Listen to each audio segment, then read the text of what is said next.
Through the ages, hospitals have been a refuge for the sick, the weak, and the diseased. They treat the injured and care for the ill.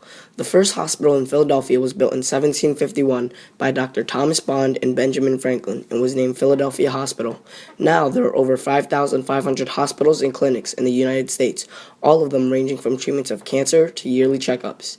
The hospital I'm discussing is well known for its exclusive care for children and its unwavering resolve to discover and make medical discoveries for maladies particular to children. The Children's Hospital of Philadelphia, or better known as CHOP.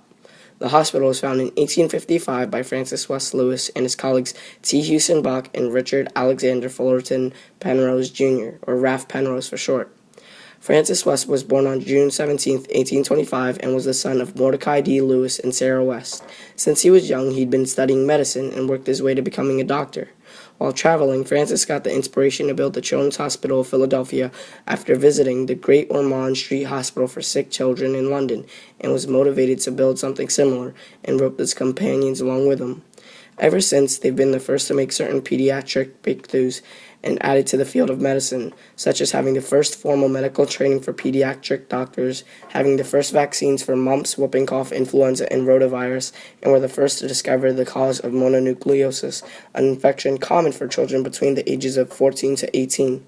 They've been the leaders in pediatric medicine and continue to make huge achievements that contribute to doctors and medical practitioners all around the world. But were they always this successful and fruitful in the beginning? Well, the answer is no. They started off in the beginning with just 12 beds in a small dispensary, a place to distribute medicines. The physicians treated about 67 inpatients, patients who stayed there while under treatment, and about 306 clinic patients. Throughout the years, through high and low, they've slowly prospered, and their efforts soon bore fruit, though not without struggle. They've moved 3 times since they first originally opened, and upon their second relocation, their funding dropped. They only received $4,000 in donations in their first year of residence, and while they moved, their supply of money decreased even more so. They were in urgent need, and without donations or pledges, they would have been shut down. Fortunately, in just 10 days, the community raised $500,000 in donations, and because of such generosity since that event, the Children's Hospital of Philadelphia became a charitable, nonprofit hospital. Furthermore, the giver just keeps on giving. Not only did they help treat the children of the families, they also helped raise more than $100 million in donations and pledges. This can be related to a story of going from rags to riches, because the hospital went from having a measly 12 beds and a small dispensary to having 527 beds for inpatients and long-term patients and over 1 million in and out patients a year. Yet, though this hospital is great, why do people choose to come here? Disregarding its achievements, what makes this hospital different from other hospitals? What sets it apart from others?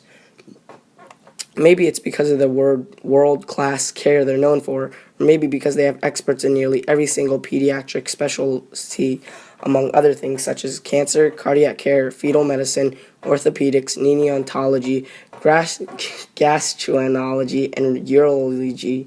Because of this, in my opinion, this sets them up to be seen as one of, if not the greatest, in their field of work, leading people to believe who better to trust their child's lives with the best. To boot, they even educate you on how to prevent and or treat the situation and lend a helping hand in allowing you to take part in the doctoring and treatment of your dear child. Now, isn't that the mark of a great hospital? In my opinion, a good hospital is mainly comprised of good care and thoughtful, sympathetic staff. Even if you haven't got the best technology or the most advanced up-to-date systems or machinery, care is what really matters. Wouldn't you rather have staff that is careful and keen to have their job done properly, even with a minimal amount of tools, than a bunch of unintelligent, thumb-thick, numbskulled Neanderthals waving around some high-tech needles and a stethoscope? Having that said, they've got both in one. Their staff is exceptionally well known for their admirable care, as well as their ability to nurse people back to health and save lives with their major groundbreaking research. Now, I know it seems like I'm shoving all this information down your throats, and I probably am, but I'm not trying to. But what they do really is amazing.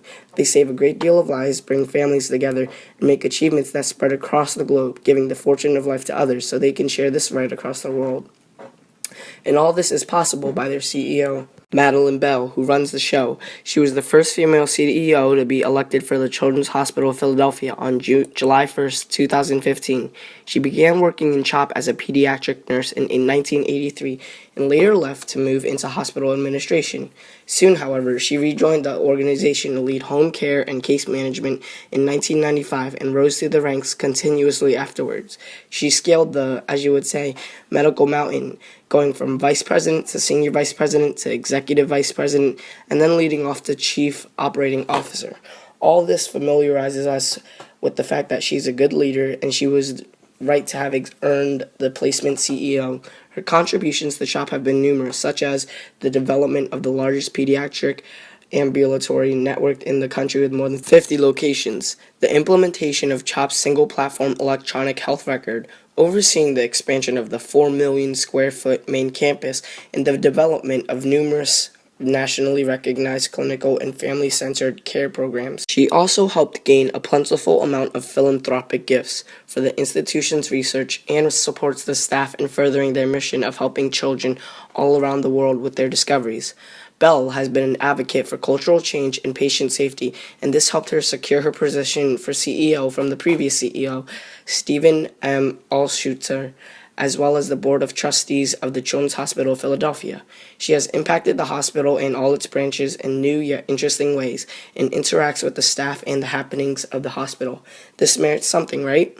Good staff and good service, top-notch research being done, and life-saving medicines being found, discovered, and distributed all in one humble abode. What more is there to say? Maybe before hearing this, you might have thought hospitals were all dark and places just full of death and disease, shrouded in sick people. But perhaps after hearing this, I guess you could say you might have had a change of heart. Get it? Because it's a hospital with heart surgeries. Okay, I'm gonna stop talking now. Hope you've enjoyed. Yeah, bye. Oh yeah, this was recorded on May 15th, 2016.